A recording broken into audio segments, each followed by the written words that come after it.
یەکێت لەو ڕەوشتە ناشرینانەی خراپانەی کە زۆر ناشرینە بۆ ژن و بۆ پیا و بە تایبەتی بۆ ئافرەتیش زیاتر دزیکردنە.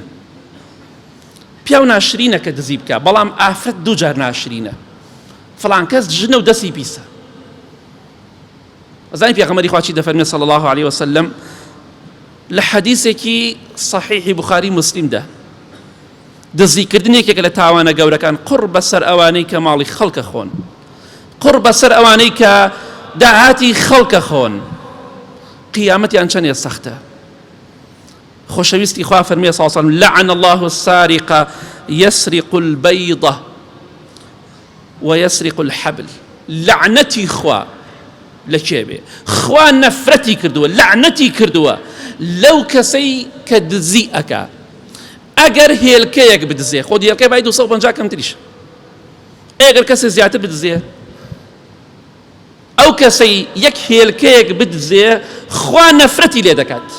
ئەوەی حەبلێک بدزێ، گوریسێک بدزێ، خوا نەفرەتی لێەکە. خوا دەفەرمێ فڵان کەس مادەم هێلکەیەکت دزی لە ڕەحمەتی من بە دوور بی. ئەگەر کەسێک داهاتێکی زۆر بخوا بە ملیۆن و بە دەفتەر بیخوا، بە خەش و خیانەت بە دزی پەیایکات، ئەبێت چەنەها نەفرەتی خوای بەرکەوی ڕۆژانە. بۆی لە دز داماوتر نییە، دز قڕ بەسەرە، داماوە، چونکە ڕۆژانە لە ژێر نەفرەتی خوادایە.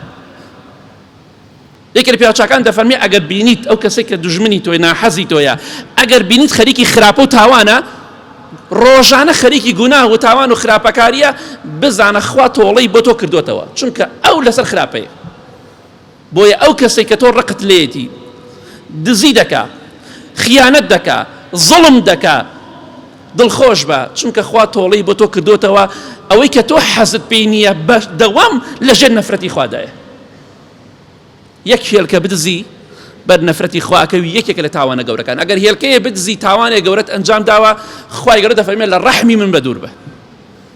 کەواتە ئاگاداری خۆمان بین. بەڵام بۆ ئافرەتیش بە تایبەتی زۆر ناشرینە. لە بازاڕە زۆربەی دوکاندارەکان دەڵێن ئافرەتان دەستیان پیسە، شتە دزن، شتە خاتە ناو جانتاکەیەوە، خاتە شوێنی ترەوە. زۆر ناشرینە. دزی تاوانێک گەورەی بە تایبەتی بۆ ئافرەت هەر زۆر ناشرینترە. کەواتە ئاگاداری خۆمان بین. خوا بمان پارێزەرێ و سیفەتە ناشرینە.